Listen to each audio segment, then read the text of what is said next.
ও বৌদি, তোমার জলখাবারটা দিয়ে দিই। আমার জলখাবার নিয়ে সাদার কোনো দরকার নেই মিঠুদি। আমার যখন মনে হবে আমি ঠিক খেয়ে নেব। তুমি দেখো বাকিদের কিছু লাগবে কিনা। তুমি যে অন্যায়টা করেছো সেই জন্য বৌমার কাছে তোমার সরি বলে নেওয়া উচিত। Enough is enough. আমি কি অন্যায় করেছি, কি অপরাধ করেছি? আমি মনে করি আমি কোনো অপরাধ করিনি, কোনো অন্যায় করিনি। একজন মানুষ অসহায় হয়ে পড়েছে, তার পাশে দাঁড়িয়েছি আমি। ইনসিডেন্টালি সেটা রাত্রেবেলা হয়েছিল, দিনের বেলা হলেও আমি তার পাশে গিয়ে দাঁড়াতাম। আমার মনে হয় না আমি কোনো অন্যায় করেছি। আমি যদি সত্যিই অন্যায় করতাম তাহলে সত্যি কথাটা বলতে পারতাম না। আমি বলতে পারতাম না আমি জুনের বাড়িতে যাব। আমি কিন্তু পরের দিনও জুনের বাড়িতে গিয়েছিলাম। ন্যায় অন্যায় বোধ তোমার হারিয়ে গেছে পাপা। তুমি জুন আন্টির মোহে অন্ধ হয়ে গেছো। তুমি ভুলে গেছো তোমার পরিবার আছে, তোমার ছেলে মেয়ে আছে, তোমার স্ত্রী আছে। তারা তোমায় কি চোখে দেখবে, তোমার স্ত্রী তোমায় কি চোখে দেখবে, তাদের কথাটা তুমি একবার ভাববে না? আমাকে কেউ কোনো চোখে দেখছে না, আর তোমার মা আমাকে যে চোখে দেখতে চান সেই চোখেই দেখছেন। তিনি যদি শিক্ষিত হতেন, জুন আন্টির মতন হতেন, তোমার পিসিমণির মতন হতেন, তাহলে আমাকে এই পর্যায়ে এনে ফেলতেন না। আর আমার ছেলে মেয়ের কথা বলছো, তোমার দাদাকে জিজ্ঞেস করে দেখো সে এটার মধ্যে কোনো অন্যায় দেখে কিনা, এর মধ্যে কোনো অসামাজিকতা দেখেন কিনা, বা এর মধ্যে কোনো ব্যাড স্মেল পায় কিনা। দিঠি তো সেদিনকে বাড়িতেই ছিল, সে তো কোনো কমপ্লেন করেনি। কমপ্লেন হচ্ছে তোমার মায়ের আর তোমার। আর কিন্তু কেউ কোনো কথা বলছে না। কেন? এই তো জীবনে প্রথমবার আমি দেখছি দাদু তোমার কাজের প্রতিবাদ করছে। আর যদি আমি একাই বলে থাকি তবু তো তোমার অন্যায়টা মিথ্যে হয়ে যাবে না, তাই না পাপা? ডিঙ্কা, আমি তোকে বারণ করছি, আমার ব্যাপারে কোনো কথা তুই বলবি না। তুমি বারণ করলে আমি সেটা শুনতে পারবো না মা। আমার জন্য পাপাকে কোনো অপমান সহ্য করতে হয় না, কিন্তু পাপার জন্য আমার মাথা হেট হয়ে যাচ্ছে। কি জন্য তোমার মাথা হেট হচ্ছে? কি করেছি আমি, কোন অন্যায়টা করেছি যার জন্য তোমার মাথাটা হেট হচ্ছে? তোমার মা যেটা করছে সেটা হচ্ছে একটা সিন ক্রিয়েট করা, নাটক করছে সে। খবরদার, খবরদার বলছি। আমার উপরে কোনো মিথ্যে অভিযোগ এনে তোমার উপরে আনা অভিযোগটাকে হালকা করার চেষ্টা তুমি একদম করো না।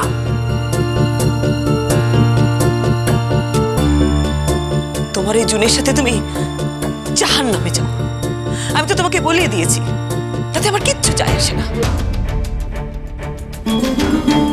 কিন্তু আমার নির্বুদ্ধিতা নিয়ে, আমার কম পড়াশোনা নিয়ে তুমি যদি আমার দিকে আঙুল তোলো না, তাহলে কিন্তু ভালো হবে না। আমি কিন্তু তোমাকে ছেড়ে দেব না, আমি কিন্তু দেখে নেবো। তাহলে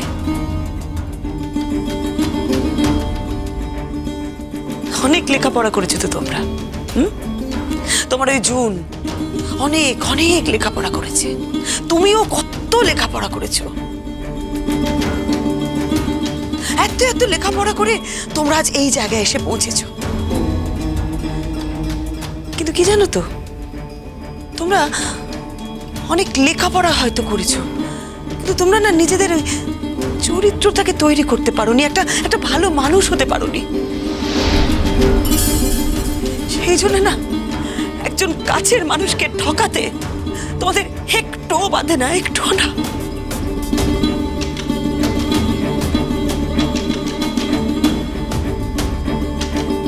ভাগ্যিস আমি তোমাদের মতন অত লেখাপড়া করিনি, ভাগ্যিস। জাম্বু আর তার বউয়ের রাজি ফেরার কথা ওর বাবা টেলিফোন করে সেসব বললেন। পরের বাড়ির মেয়ে, আমাদের এখানে এসে সব কিছু দেখে শুনে ওকে ফুল বোঝার সুযোগ করে দিও না বোয়া। বাবা তুমি কি বলছো আমি বুঝতে পারছি না। বলছি তো, আমার বিচারে তুমি অন্যায়ই করেছো। মানুষ মানুষের বিপদে পাশে থাকতেই পারে, তাই বলে তুমি যে কাজটা করেছো সেটা কিন্তু ঠিক করোনি। মিথ্যের আশ্রয়টা নিয়ে তুমি অন্যায় করেছো। বাবা তুমি জানো না, তুমি বুঝতে পারছো না আমি কেন মিথ্যে কথা বলেছিলাম, কেন আমাকে মুম্বাইয়ের গল্প বলতে হয়েছিল? যদি এই বাড়িতে সেরকম পরিবেশ থাকতো, একটা নোংরা পরিবেশ না হতো, তাহলে আমায় মিথ্যে কথা বলতে হতো না। পরিবেশ? তুমি পরিবেশের দোহাই দিচ্ছ? দয়া করে তুমি পরিবেশের দোহাই দিও না। যদি তুমি পরিবেশের দোহাই দাও না, তাহলে এই পুরনো কথাগুলো আবার আমি তুলবো, অনেকগুলো কথা কিন্তু বলবো। তুমি তোমার বান্ধবীকে নিয়ে হানিমুন সুইট বুক করে তার জন্মদিন সেলিব্রেট করতে গিয়েছিলে, কেন? কিসের জন্য? তার অসহায়তার জন্য?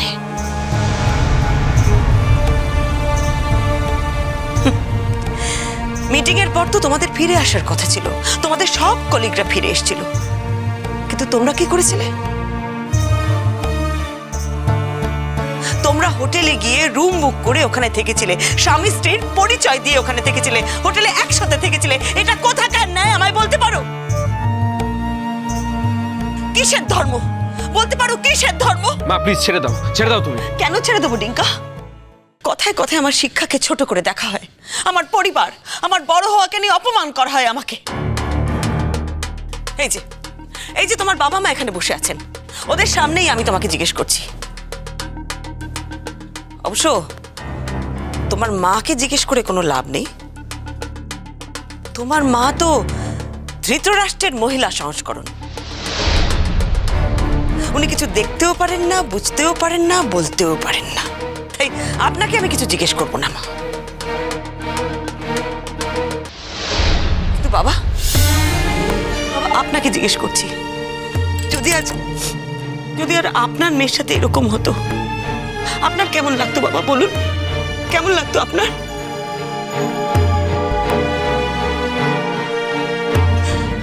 আর যদি তোমার বোনের সাথে এরকম হতো, কি করতে তুমি? বলুন তো মা।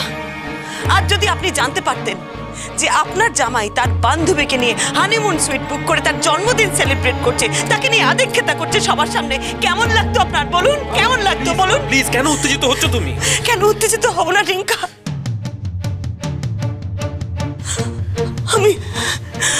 আমি অনেকদিন বোবা বউ হয়ে দেখেছি, আর আমি বোবা বউ হয়ে থাকবো না, আমি বোবা বউ হয়ে। তোমার পাপাকে জিজ্ঞেস করো, ওকে বলো আমি এতদিন হয়তো বোবা হয়ে থেকেছি, কিন্তু আমি আসলে বোবা নই। তোমার বাবাকে বলে দাও ডিঙ্কা, পয়সা দিয়ে সবাইকে কেনা যায় না।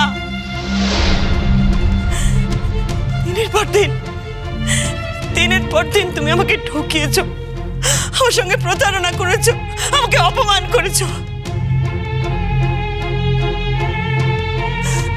আমি যদি এতই খারাপ হই, আমাকে কেন তুমি ডিভোর্স দিচ্ছ না? কেন আমাকে ডিভোর্স দিয়ে জুনকে বাড়িতে নিয়ে আসছো না? কোথায় আটকাচ্ছে তোমার? আমি জানতে চাই তোমার কোথায় আটকাচ্ছে, বলো কোথায় আটকাচ্ছে, কোথায়?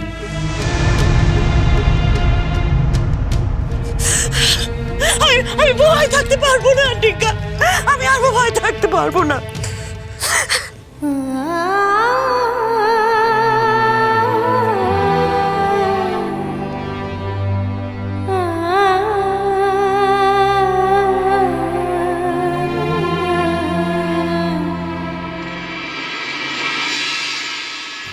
এই অনিরুদ্ধ, একটু অনলাইনে অর্ডার করে দিতে পারবে তুমি দেখে? হ্যাঁ শিওর, ওয়াই নট, অবশ্যই করে দিতে পারবো। এক সেকেন্ড দাঁড়া যাবো, দাঁড়া। প্রত্যেক 2 ঘন্টা অন্তর তোমার যে ফরমাইশ আমি দেখতে পাচ্ছি, সেটা তো আমি করে উঠতে পারবো না মা। মানে করে উঠতে পারবেন না মানে এটা কি? আচ্ছা, আমি তো জানতাম আপনি ডান্সার, আপনি যে ডায়েটিশিয়ান সেটা তো আমি জানতাম না। আপনার তৈরি করা ডায়েট চার্ট অনুযায়ী আমি তো খাবার করতে পারবো না দিদি। তবে অঙ্কিতা যদি আমার তৈরি করা ডায়েট চার্ট ফলো করতে পারে, তাহলে আমি ওকে রান্না করে দিতে পারবো। ওই আপনারটা আমি ঠিক করতে পারবো না।